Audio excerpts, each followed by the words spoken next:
Okay, good afternoon. Welcome to It's on Us, creating true access to care through outreach and relentless engagement.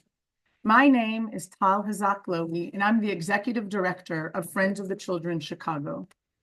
Friends of the Children pairs children facing the greatest risk factors with highly trained professional mentors who support each child's social, emotional, and educational development.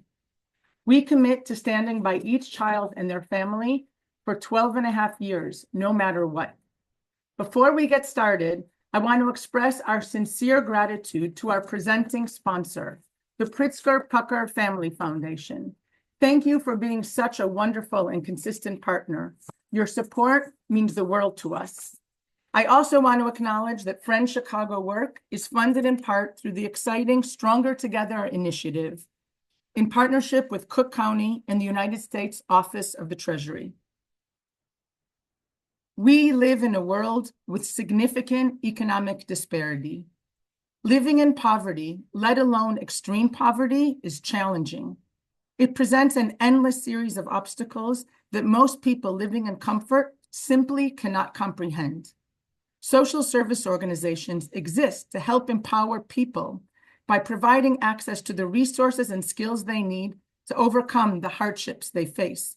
There are programs that address housing, food and nutrition, education and employment training, violence prevention strategies, mentoring, and much more.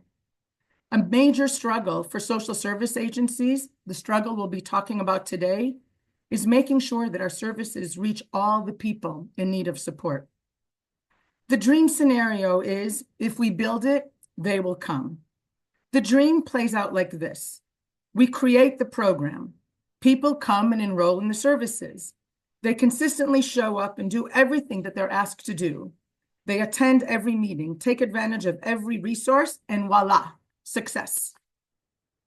This ideal appeals to many funders as well, because understandably, they want to see concrete impact. They want to see that their dollars are changing lives as quickly as possible. Such expectations create an incentive for social service organizations to help those who are already able to help themselves. The unintended result for a desire for quick fixes is that it encourages organizations to kick out or release or stop serving those that aren't showing up consistently or in the right way. By focusing their services on people doing the right things, social service organizations can demonstrate rapid outcomes and keep their funders happy. Let's be clear, this approach works and makes a profound difference in the lives of many people. But the reality is that this one-size-fits-all approach excludes a lot of people and misses opportunities to address many root causes of poverty. We all know that the reality is that if you build it, they often do not come. Far too many people in need of the most support do not receive services. Sometimes people who don't access services are described as hard to reach, suggesting that they somehow are the problem. But people aren't hiding. In most cases, we know who they are and where to find them. What needs to change is our approach. It's on us. Agencies and funders need to think and act differently so that our supports also reaches those who need them most. It all starts with understanding why someone might not enroll in a program, why they might not show up consistently, why they don't take advantage of all the classes or resources and skills that our organizations provide. There are countless reasons why someone might not take advantage of resources: cost, scheduling conflicts, lack of transportation, focus on basic needs such as housing or food, childcare, elder care, interpersonal violence, distrust of people and systems, bad past experiences, pride, shame, stigma, depression and other mental health struggles, substance abuse, and on and on. All these things can prevent someone from being ready to take advantage of the services organizations like ours offer. Let me give you a quick example. While it's not about a social service organizations, I think it will help illustrate the challenges at play. Many parents and caregivers do not go to their child's parent-teacher conference. This is true for many caregivers in our program. The question is why? Some people think that those people, they just don't care about their child's education. Based on considerable experience, I can tell you that I have never seen this to be the case. Some people may think that the parent or caregiver has a job or other obligations that make it so they cannot make it to the meeting. We have seen this to be the case for a few people. But the most common reasons that parents in our program do not attend parent-teacher conferences go much deeper. Most of them do not attend conferences because they don't trust the teachers or the school administration. Some had negative experiences in school themselves, and going into the building is intimidating. Others don't feel like the school understands their challenges or cares about their well-being. And many fear that the school is going to tell them that their child is bad and that they are bad parents. They don't want to go in and be reprimanded. The question is, how can we overcome these kinds of deeply personal obstacles? I believe that creating true access to care means meeting people where they are, listening to them and understanding their needs and challenges, and then responding accordingly. It's on us. And it's on funders too, who need to understand that real change is individualized and takes time. Outreach is service providers leaving the building and going out into community to build relationships and trust with people who can benefit from services. Relentless engagement means that if a participant fails to do what they're asked to do or doesn't show up for a meeting, we don't kick that person out of the program. Instead, we double down and see it as a sign that that person needs more support. Relentless engagement means going out, following up, and asking questions to learn what's getting in their way of participating, and then addressing that cause. Relentless engagement means bringing down internal silos in our organizations because the hardships our clients face are complex. Empowerment is actively listening to our participants, deeply understanding their needs, fears, and challenges, and responding with care and action. Empowerment is giving each participant agency and self-determination in their own journey. The key to building change for our communities, for creating real impact, is grounding our work in consistent, trusting relationships and meeting our prospective participants wherever they are. Today, we're going to talk with our panelists about how their organizations are using outreach, relationship building, empowerment, and relentless engagement to create access to care for people who may be wary of systems and initially would rather not have anyone in their business. I could not be more thrilled to introduce you to the experts and practitioners who will be leading us through this topic. Rarzail Jones is Director of Community Connections at Illinois Action for Children, where she spearheads transformative programs on Chicago's West Side, including Parent University Chicago West and North Lawndale Reed's Chronic Absenteeism Initiative. Rarzail also oversees a North Lawndale Early Learning Collaboration. With a master's in industrial organizational psychology, she blends strategic insight with genuine compassion, making her work not just a profession, but a heartfelt mission to build stronger, more equitable communities. Welcome, Rarzail. And Andre Lawrence.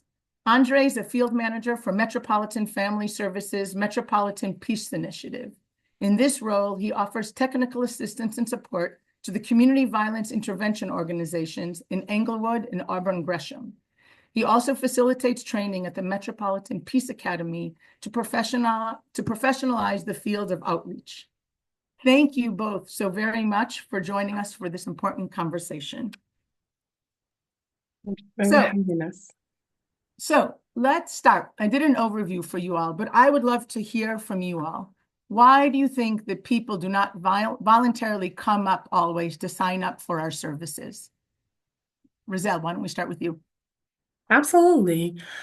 Well, from our experience, families often face more so of a dual hurdle from our experience. Like, first, the difficulty of identifying the appropriate resources, and then second, the complexity of navigating the eligibility criteria and application process once those resources are located.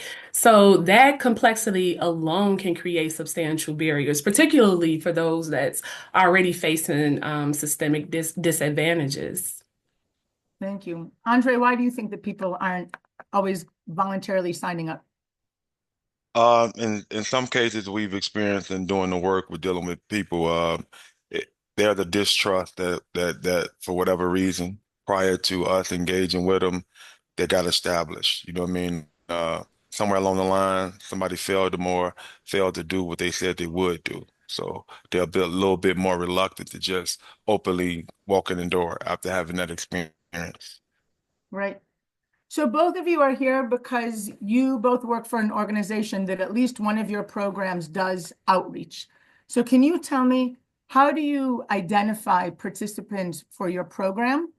And what does that outreach look like? Andre.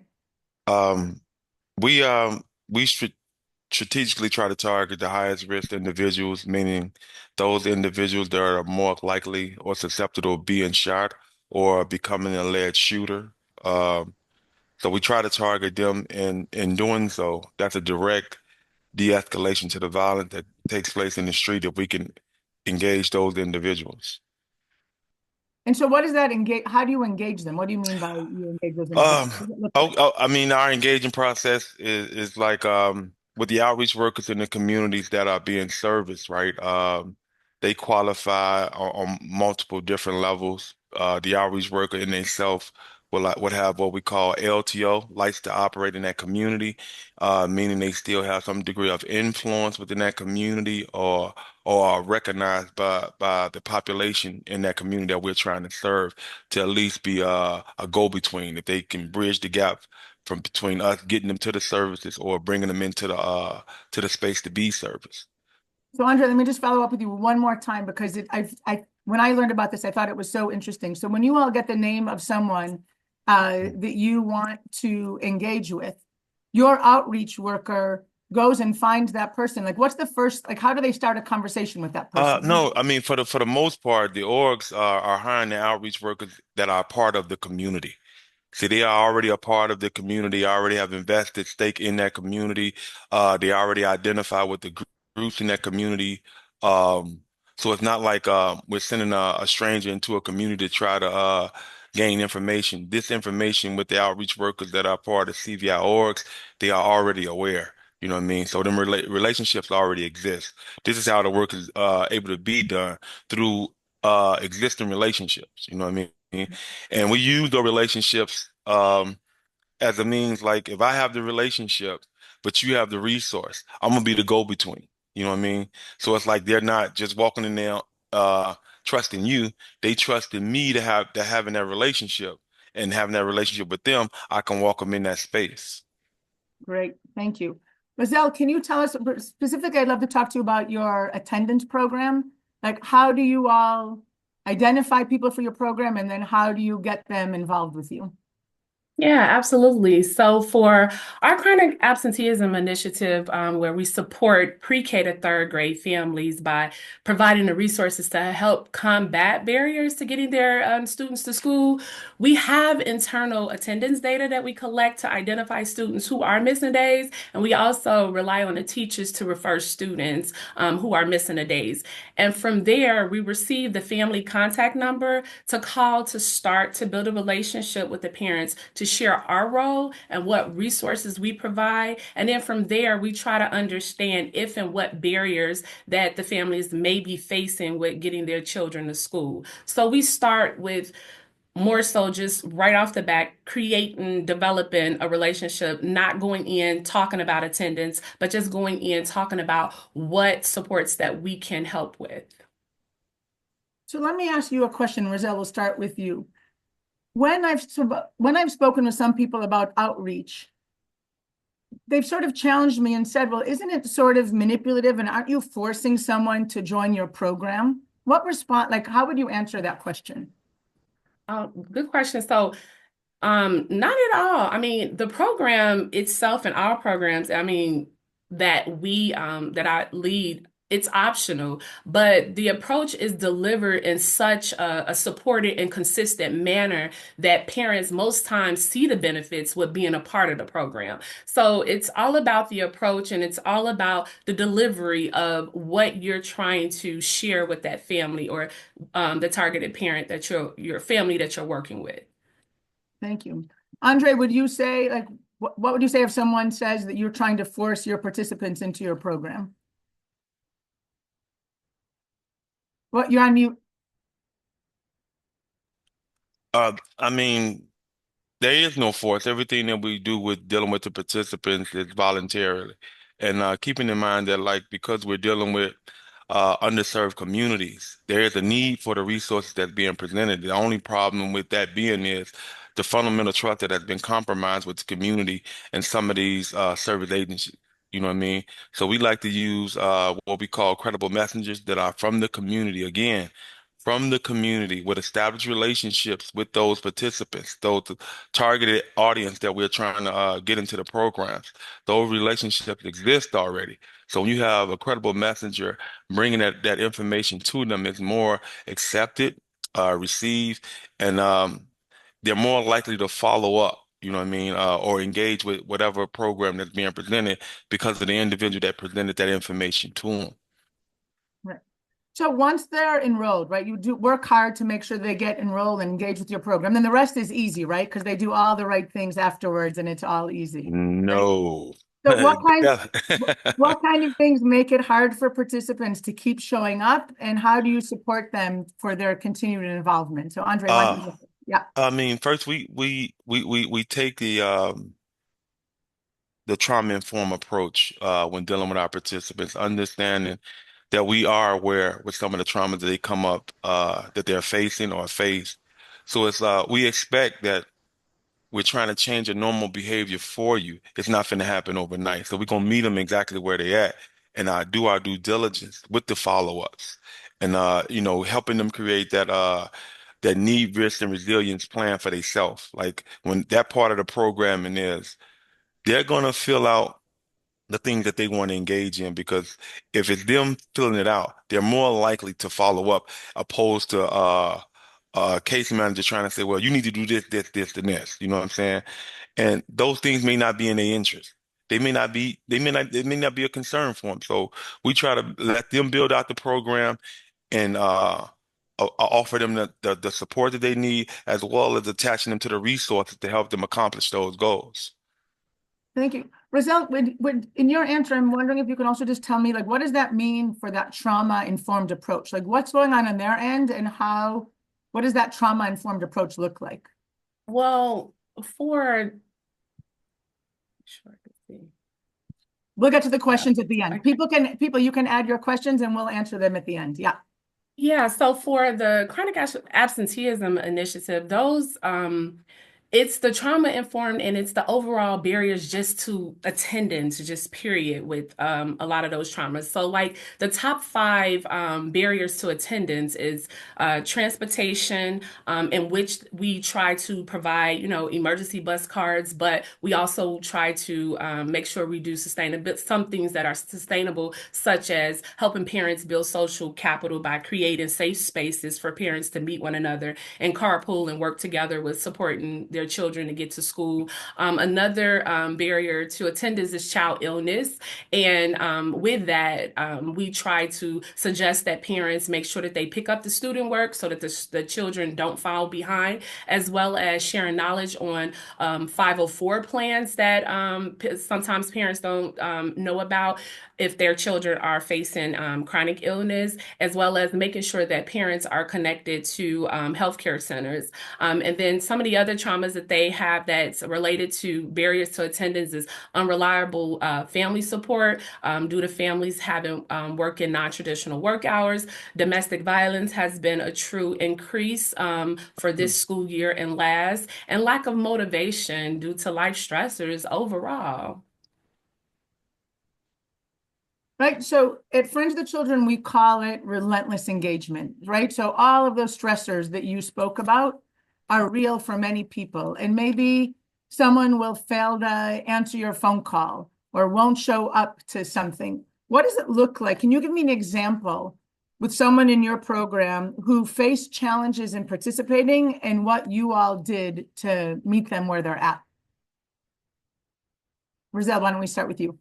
Absolutely. So for ours is pretty unique because as I mentioned, the barriers to attendance, it can be a few things.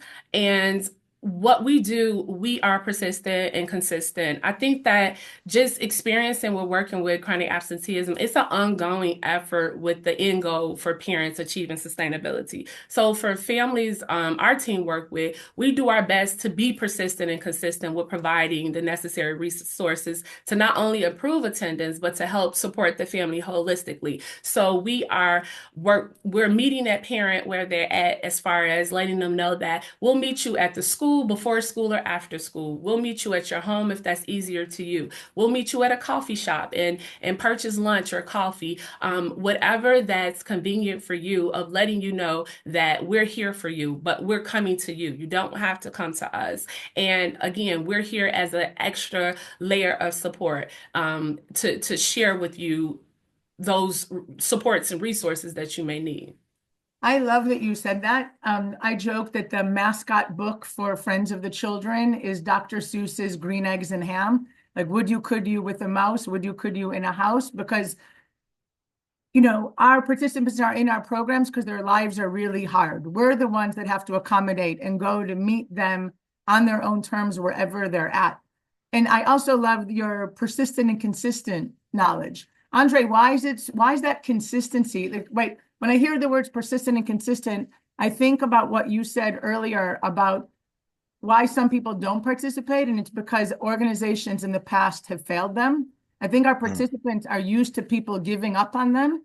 And so what have you seen, like, just what do you want to talk about? What do you think about when you think about that persistence and consistency, and what does it look like?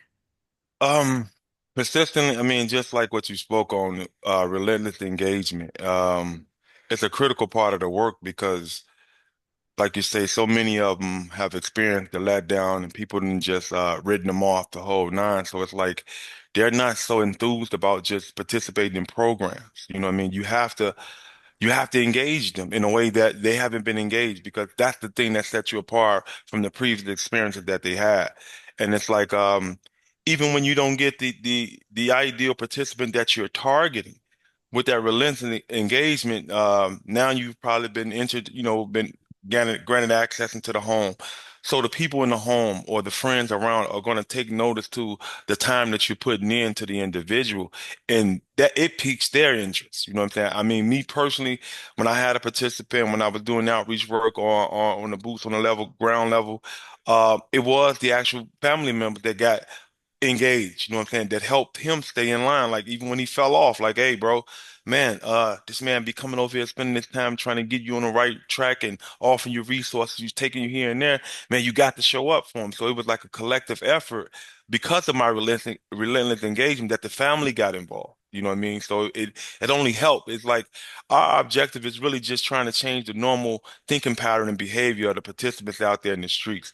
But ultimately, what we find out is with relentless engagement, we impacting everybody that's in that immediate circumference or dealing with that individual because they see the services, they need the services. So it's like, okay, man, what else do you got going on? Because my cousin here or my uncle need this, that, and the third. It's like you find yourself you becoming a case worker. I mean, I salute to the outreach workers that's boots on the ground because they wear many hats when they in pursuit of those participants that they out there trying to get into those programs. So uh, so it just seems like it's a lot of work, right? Like we're like doing this relentless engagement, following up with people. What do you say to the person who says, like, our dollars should be spent to help those that want to help themselves? And if someone doesn't want to come and isn't signing up, why are we wasting our dollars? Like, what would the price be if all of our organizations, like these three organizations that we all do outreach and relentless engagement, what price does society pay if we didn't exist? I'm talking about, I mean, That's a real price right there. I mean, because now you saying you willing to intentionally leave people in this helpless state that they in. You know what I mean? They got in that position because of something. We need to be trying to get down to the why in the beginning in the first place, because the circumstances that ones are born into aren't their fault. You know what I mean? And it's like to look at it from a higher up saying, well, they don't want to be involved. So what would we going? Why would we invest the money? We invest in the money for the change that we need. You know what I mean? It has to happen. I mean, and change doesn't happen all at the same time for everybody. You know what I mean? That's why we relentlessly engaging, because we know the potential of the individuals that we are out there trying to offer these services to. They still have worth and value. That's part of our mission. You know what I'm saying? Reasserting that wealth and value back into our people, because it's been a long time of them being in those situations of helplessness. You know what I mean? Rarzail, what do you think? My sentiments exactly. I mean, Andre covered it all. I mean, it's just, I mean, the families that we are helping to support, they often say these are the families that fall by the wayside. And if we do not, continue to authentically engage them without prejudgment and knowing that life has its stressors for every single person that walks this earth. And if you think about the ones who have triple to quadruple stressors, they don't put them all on themselves like people think. And to that end, the families that we're serving, the children that they are raising are our future. Absolutely. So let me ask you another question. We all, right, when we get money from foundations and sometimes from individuals as well, we need to show our outcomes, right? Understandably, like they're giving us a lot of money and they want to know that we're making an outcome. And they want to see something like within the year. And there's the tension that our work takes a long time. Like what would you want to say to a funder? Or how do you guys answer that question about that real tension between wanting to show outcomes, but really having to give a participant that's lived a really hard life lots of chances to fail before they can get on track? So Rarzail, let's start with you. I mean, first, just being extremely transparent as to what it takes and not, being cookie cutter. So for an example, for the chronic absenteeism work, is being upfront with it takes at least 2 years to work with families to shift mindsets, because you're not only shifting mindsets of the families that you're working with, you're also working with the schools that they work with as well too. So it's being upfront with, boundaries and what we can and what we cannot do. And it's not like over promising and under delivering. Is just, again, just being quite frank of what the families that we are working with, these are the things that they're experiencing, and it does not happen. Change does not happen overnight. And being, again, that persistent and the consistency is true to the work with, who we are expressing what we're doing to, who we're expressing it to, the funders too, being consistent with what we're doing and letting them know that, and just making sure that, we are showing, what we're doing, and we're showing the outcome, but the outcome comes as it comes. So for an example, for the chronic absenteeism, for the year before last, we have improved attendance by 63%. Some may say that that's not that high, but again, if we're working with families who have missed 50 days, 60 days, 70 days, and now if they're missing 20 days, and even though they still quote chronically absent, but they have come from missing 80 days to missing 20 days, that is quite impactful, and that is a true something to really celebrate. So it's just being very clear and being very transparent with what to expect. Thank you. And that ties into a comment we just received, like sort of like it's incremental wins. But Andre would also say that it's not always linear, right? Like it's not always win after win after win. Like we see setbacks. Like, have you seen setbacks with some of your participants? And how do you deal with those setbacks? And then how would you respond to a funder to explain why it's okay that someone had a setback? I mean, I will go with personally with one of my colleagues who does the work. And I think he started off initially during the ceasefire days, and he backslid. You know what I'm saying? He got back into the life, or was probably playing both sides of the fence. You know what I'm saying? And it's like, okay, but we are into restorative. You know what I mean? So it's not like we finna throw him away. You know what I'm saying? This, that, and the third. Um, the first thing was quite, hey, where you at with it? You know what I mean? Like, hey, what do you want to do? And his whole thing was, man, I want to redeem myself. You know what I'm saying? And and that's what the individual has to take ownership. You know what I mean? I mean, that's why we meet them where they're at, because we can't impose our desired outcomes for them. You know what I mean? We try to present new information for them that they can digest. Hopefully that will instrumentally impact them making that change.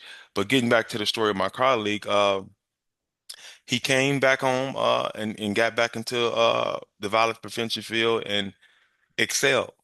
You know what I'm saying? Because he understood the damaging effect that he had put on the whole CVI community. So it was like, just as well as they promoted me failing, let's see if they'll promote me excelling. And they actually did. The same writer that wrote the story about him failing took on the same job and put him in a newspaper when he excelled. You know what I mean? So it's like, again, we do know just providing that new information, because people can't live in a space where they're uninformed. You know what I mean? You can't expect them to be doing things that's outside of their understanding. You know what I'm saying? And I think sometimes people throw a whole worldview on a particular class, and again, it's a disadvantage to them, because that information that you are aware of has not even been presented to them. You know what I mean? So it's like, it's a case by case, for real, for real. There is no one way to say how this gonna all turn out. But being relentless with our engagement, we're relentless because we're working toward that expected outcome. Right. I love that what you said. And I think that one of the things that makes our organizations unique, and to be clear, there's other organizations that do outreach and relentless engagement as well, but that we understand trauma and how really living really hard lives impacts a person. And we allow people to not move forward all the time, right? Like to make mistakes or have setbacks. And that's just part of our model of moving forward. I'm wondering, what training do you give your staff? Both, like, how do you help them understand what trauma-informed work looks like? And how do you help train them to not get frustrated when participants aren't following through in the work that they're trying to get the participants to do? So Okay, Andre, I'll start with you. I'll shoot out there for that. Well, with training, myself as well as a lot of the individuals that work for MFS, we all are graduates from the Metropolitan Peace Academy, which all of these trainings on these specific topics are part of the program. So, having graduated that's where I was kind of recruited from out of that pool of graduates to come on board to be a part of MFS. So that training is continually. It's not just a one-time training. It's continued, because we have cohorts ranging from cohort 1, we're now up to cohort 20, and those training is a part of every cohort. You know what I mean? So it's like now, having graduated, I participate in facilitating some of those classes, and those trainings is a part of the curriculum. You know what I mean? So we're constantly staying polished up on the mindfulness of how we engage with our participants, how we engage not just with our participants, how we engage here in the office. You know what I'm saying? It's like, how do we code switch when we out professionally doing the work in the field, opposed to dealing with the participants? So it's like it's a lot of trainings that we do to just, again, help professionalize the field of outreach. So Rarzail, with our professional mentors, if a parent or caregiver is really frustrating, all kids enter our program in kindergarten. So oftentimes, right, the kids aren't the block, like the parents or caregivers often have issues. And the parents or caregivers can often be very frustrating to our professional mentors. They arrange with the caregiver, they're going to pick up the child in 5 minutes from their home, and they get to the home and the caregiver isn't there. And so we train our staff, like come to your program manager, vent, complain, or whatever, and then you have to go back out and love on that parent or caregiver and understand. I'm wondering, how do you train your staff to do their hard work? Yeah, I think for one, I was a community case manager for quite some time. So being able to talk to them up front of letting them know different scenarios that may happen. But I think too, like you cannot train or teach anybody to have compassion and empathy. It's like they have it or they don't. I mean, that's my view. However, hiring making sure that I'm asking the right questions for someone who's going to come on to work with some of the families that we work with. Just in hiring someone who we know that is going to contribute to understanding that, again, this is what it means to meet parents where they're at. To your point, you can call them a few times, they can answer, and then they can stop answering. You can show up at the school and they tell you a time that they come and they don't come. It's okay. It is okay because it's going to happen. But if you continue to be consistent with them, if you continue to show up for them, they're going to eventually come. They're going to eventually see because they're seeing that you're just trying to be there for them and their family. So, yes, we tell them, we vent to each other. We have something called blue skies to as far as to it's okay to share how you're feeling because they're human too. We're human too. And I think what we hear across is they more so just want to help and support these families so much that they want it for them. So sometimes the frustration can come from like, I just want this for you. And with ours, we take time to make sure for self-care too, because when you're working with families and you're on the grounds and you are not into what Andre said too, you're not just working with one particular caregiver. When you're in the homes, you're understanding that, oh, so auntie need a job too. Okay, well, let's help support with that. We see a 3-year-old, a 4-year-old. Do you know about pre-K? Do you know about Head Start? So it's like helping that family holistically and that case manager or that care person who is really going out working with these families, it takes a lot of energy. And with that energy, we just make sure that one, is checked to the point to knowing that, you're meeting them that where they're at and you're checking your judgment and you're checking yourself to know that this is what, they will show up when it's time for them to show up, but just continue to show up for them. What I love what you just said, and you also addressed, like, we can't be siloed. We can't be just this type of program, that we have to be able to respond to whatever whatever the family's needs are, and that people live in community and not isolation. So we're a mentoring program working with children, but we on our staff have family and community engagement specialists that are there to deal with the caregivers and the other siblings in their community, so we can deal with whatever issues are getting in the family's way of moving forward. Andre, do you all also have that like sort of you look at the people within a system and it's not just about the violence prevention, but you deal with whatever challenges they face? Absolutely. I mean, the thing that we like to do collaborative work with the CP4P partners because in the event that we fall short on our resources, we like to still have those resources available for the participant and their families, even if it's coming from another org. Right. So what you all do is have that trusting relationship to. I mean, again, everything that we do in this work of CVI, it consists of the relationship. Without it, there's no work to be done. So Rarzail, you brought up the point, and someone just made the comment in the chat. You can't teach someone these skills. We need to find these amazing unicorns, right? Like all of the people on our teams that we work with are incredible. Can you tell me some of the interview questions? Like, how do you assess if someone has that compassion and empathy? Well, you can, for one, the experience that they come from. So we have someone who have worked with families for 25 years, and they have been at the same agency for 25 years, helping families. And they only are looking for a job now because they lost funding. I'm just saying for an example. That alone, says a lot about someone. And also just giving scenarios of just asking, the hirees, what would you do? How do you create relationships with people? How do you start relationships with people? Or given, the scenario of if you have a parent that is missing 34 days of school and we give you a contact number, what would be your approach? So just getting some real time, just responses of what would you do in different scenarios. Thank you. Andre, how about you all? How do you guys assess who's going to be a good outreach worker? Um, oh, my mic on. I mean, we do in the hood background checks.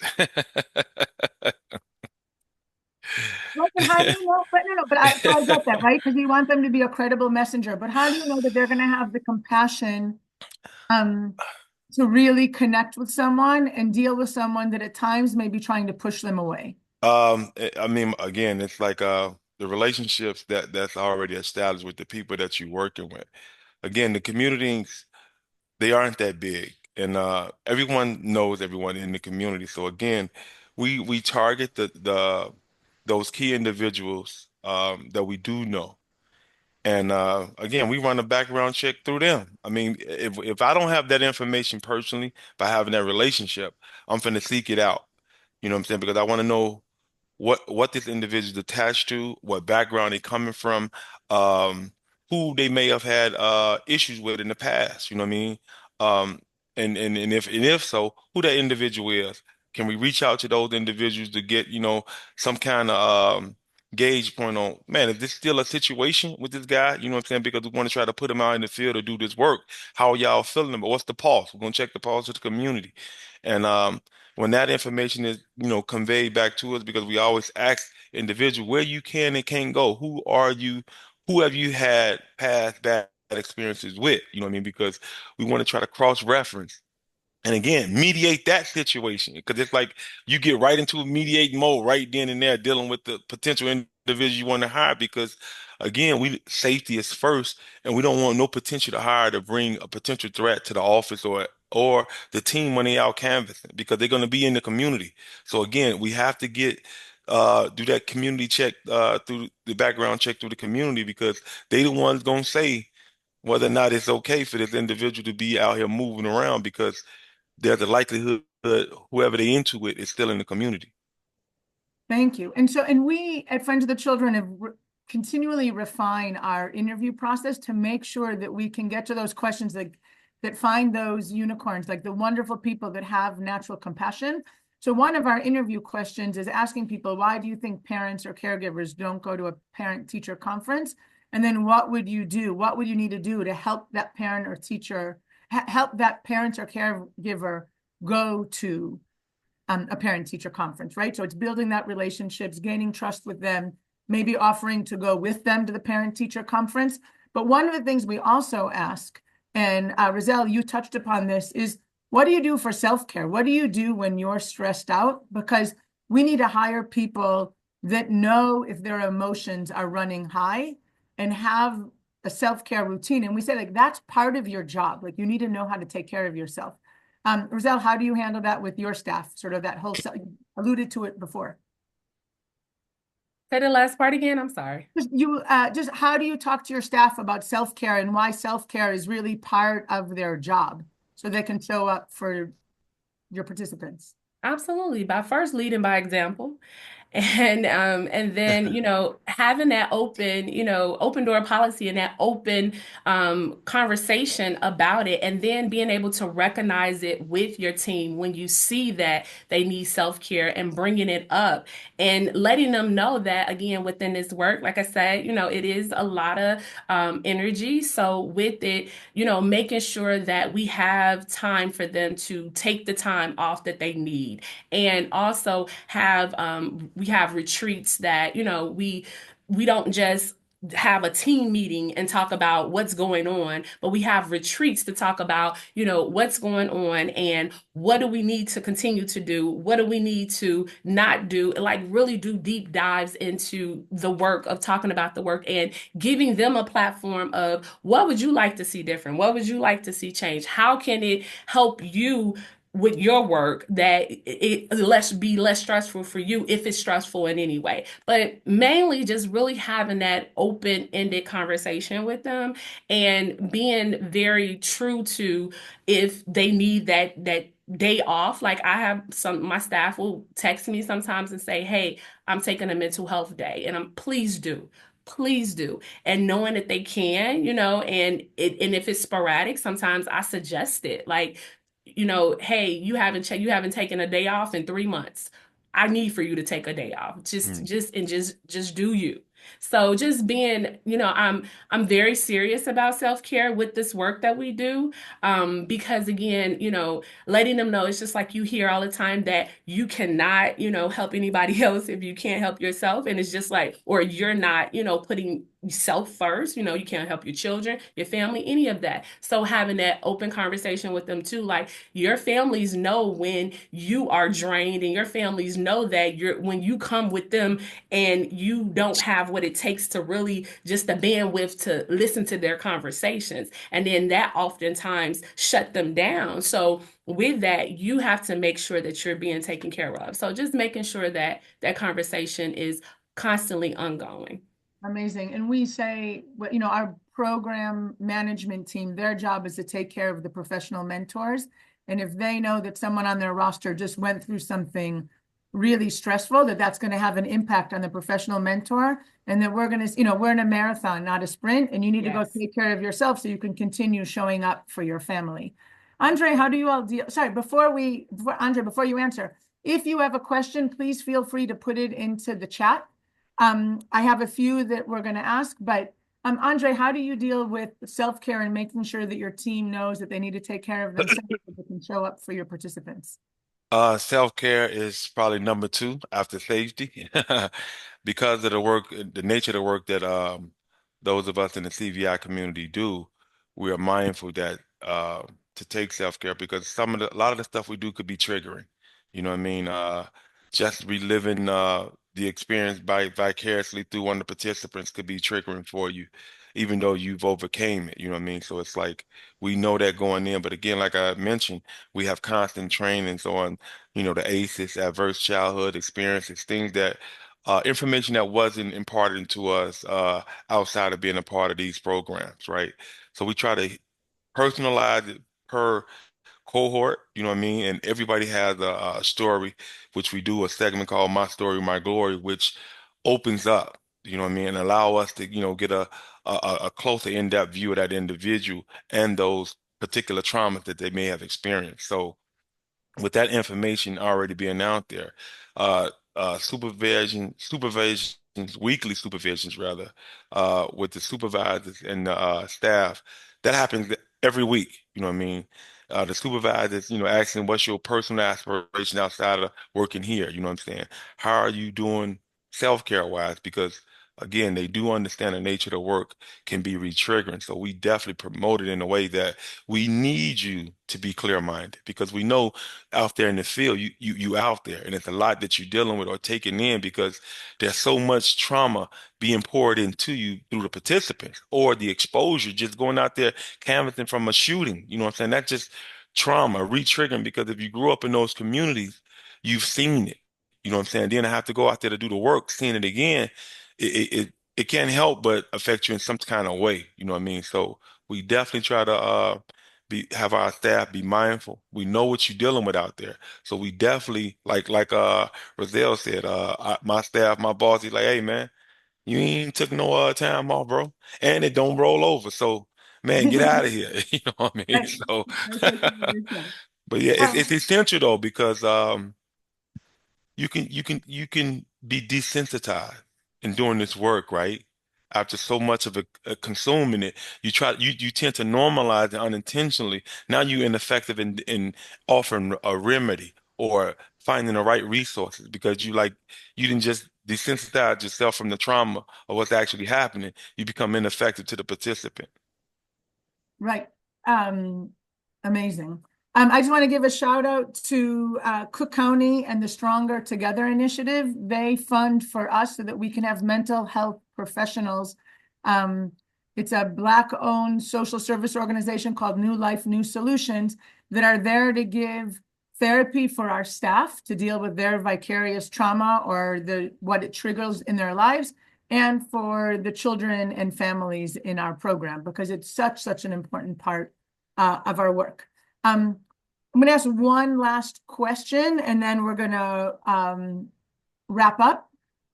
So someone just asked the question, so of the percentage of the people that you all do outreach to, what percentage do you successfully enroll in your program? Andre, why don't we start with you? Hell, that would be hard for me to answer from the position I'm in right now. Because I don't do enrollment. I don't have the participants as a field manager. I offer support to those organs agencies that do. But I mean, from the time that I was doing it, I would give it a you say percentage wise of those individuals that we engage to be participants that do come on to get in the program. Where I was last working at, I would give it something like an 85% onboard rating for participants actually participating in the programs. And Thank you. that's just initially because, again, the work is continuing. I mean, it's not like we engage here and we stop. It's a continued work.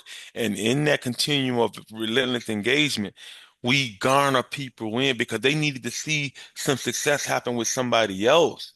You know what I mean? It's not like they don't want the service. It's like, again, the distrust that exists make them a little bit reluctant to just initially engage. But once you get one, the door opens because they see the work being done through that one participant. Like, damn, he actually getting help, or she actually did receive services, and it's like they become the promoter in the community for you. Like, hey, I went there, they did this, that, and the third. Ooh. So now you just had another key individual go right to the hornet's nest to tell them, hey, no, it's real honey over there. You know what I mean? So it's like they'll come out, you know what I'm saying? I mean, and again, the only thing that be a major concern with dealing with some of the participants is their safety and being able to come in that facility, depending on what's going on in that community between them and other groups or other individuals. We want to always maintain a safe space where they can come. That's why some orgs have multiple locations, and if they don't, they use partner orgs to do those in office visits. You know what I mean? So again, it's about being safety, but once you get somebody to buy into it and you deliver on the services, they're gonna go tell. Miguel, how about you all? Do you all keep track of how many people you reach out to and how many actually enroll? Yeah, well, so for the chronic absenteeism program, it's pretty unique. So with that, right now we currently have the case managers are working with 214 students currently across 6 schools, and of the 214 students, it's only I want to say 10% that they have not been able to contact. They have not been able to engage with the parents. So it's literally I want to say 198. I'm just constantly going over these numbers. That's how I know the numbers. So it's like 198 and like case notes and seeing that actual connection, whether it's an in-person visit, phone call, text message. So pretty much like a little bit over 90% that they are engaging with for this particular school year. Again, and I would say at Friends of the Children, it's about the same. I'd say about 90% of the families that we do outreach to eventually enroll, and understanding that, right, it may take 3 months to enroll a family, voluntarily enroll a family in our program. What we do is go out, and it's not me, it's our program team, to build a relationship to gain their trust so that they voluntarily enroll their child in our program. So Rarzail and Andre, I want to thank you so much for your participation, and sharing your brilliance and thoughtfulness with us all today. Thank you for having me. The individuals and families we all serve have a lot going on in their lives. We can't assume that they'll just fall into order into our programs. Hopefully, we can all take something from today that will help us adjust to their realities, meet them where they are, and build trust so that they want to connect and stay connected with us. I hope our funders will take away from today the importance of time, flexibility, and patience in achieving the outcomes we all hope to achieve. Thank you very much to our panelists for all of your participation today in the incredible, important work we do for our community. Thank you all so much for spending this afternoon with us. Bye-bye. You're welcome. Thank you. See ya.